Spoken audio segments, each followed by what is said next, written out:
Hi everyone, I'm Mindy Eggen and welcome to my channel. In today's video, I'm doing a fun stamping technique, and this is ombre stamping, and it's going to give us this great color variation throughout our stamped image. This technique works really well with solid images, and I'm going to use the Winter Woodlands stamp set and also the coordinating die. Now the stamp set is from Tim Holtz and Stampers Anonymous, and Simon Says Stamp has come out with a coordinating die for this collection. When placing this in your Misti, you'll need to remove the foam insert because it's already foam mounted. I have a piece of Hammermill Cardstock placed into my Misti, and I'm going to start with my lightest color of ink. So this one is Cabbage.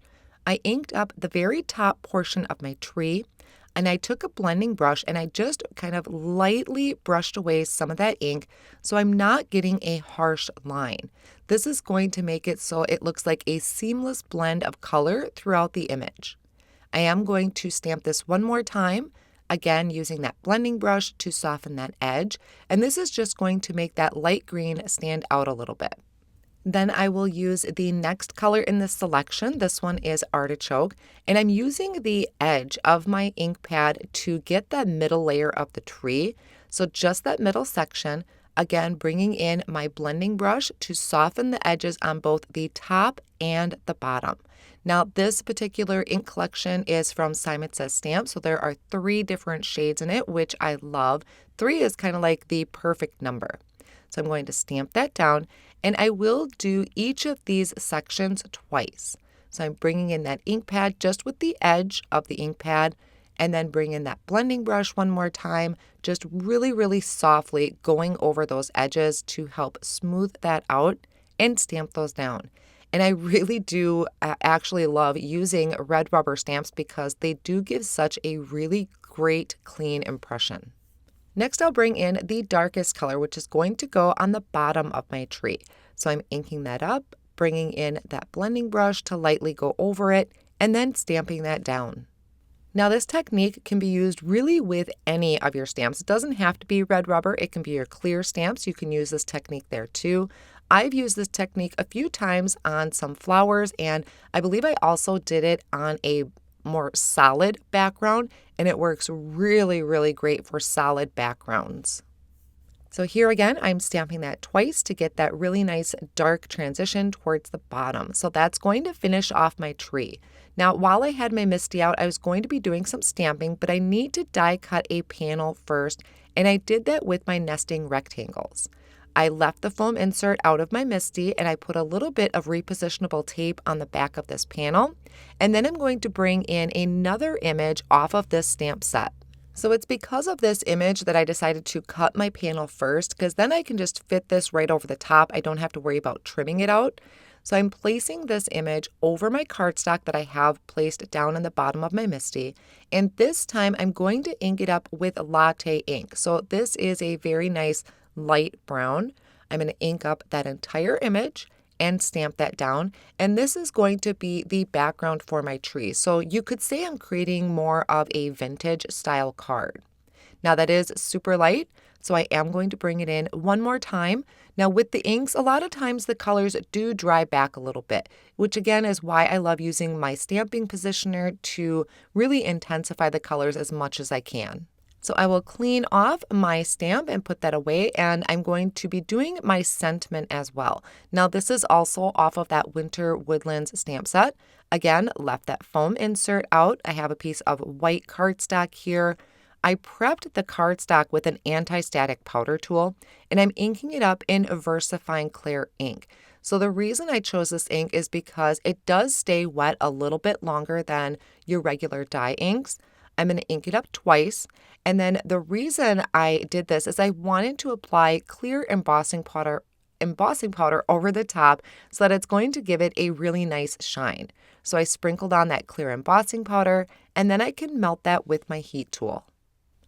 So I'm going to go back to my tree. I'm going to use the coordinating die to die cut that out. I just used some Easy C tape to hold that in place. I also die cut another one out of plain white cardstock, and I'm going to layer these 2 pieces together just using a tape runner. You could do this with some liquid glue as well, but this is just going to add a little stability behind my image. Now for that background that I had stamped, I'm going to bring in that latte ink once again, and I'm going to take my blending brush and just lightly brush over some of that light color to kind of tone down that white cardstock. And then I want to, of course, add some splatters to this because I love adding this little bit of interest to my backgrounds. So I took some white paint and added a little bit of water to that and added flicks of that to the background. And then I decided to also do that to my tree. I'm going to bring in the darkest color out of this brown trio. I think this is Mocha. I will have it linked down below in my video description. But I just smooshed that onto my glass work surface, added a bit of water, and then added these flicks to the background. Now I jumped to the darkest color because the colors do dry back. I took my sentiment to my mini paper trimmer, and I'm going to trim this right up to the sentiment. So I'm not leaving any white space around the sentiment.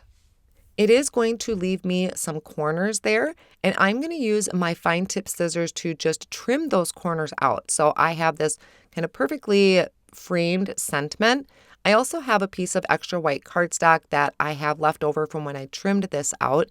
I saved those pieces, and I'm going to add a piece of that behind the sentiment. Once again, you'll notice I do this a lot where I add just at least one piece of cardstock behind either my stamped image because I like to add that little bit of extra stability. So I just added that with my tape runner, and then I can trim off any of the excess. To assemble my card, I have a side folding white card base that I'm placing a piece of Post-it tape inside just to keep that closed.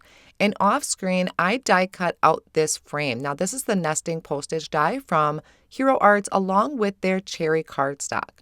I'm going to line the back of that with some foam tape from Altenew. Then I will remove the backing of that foam tape and place this over the front of my card. This is going to leave a nice white border around the edge of my postage, and this is also the reason I placed that Post-it tape inside, so it's holding my card closed while I do that. I'm also taking that same foam tape, adding it to the back of my stamped panel, and placing this on top of my postage frame. Now, one thing I forgot to do is I probably should have added my tree first before attaching that stamped panel. I kind of realized that right here.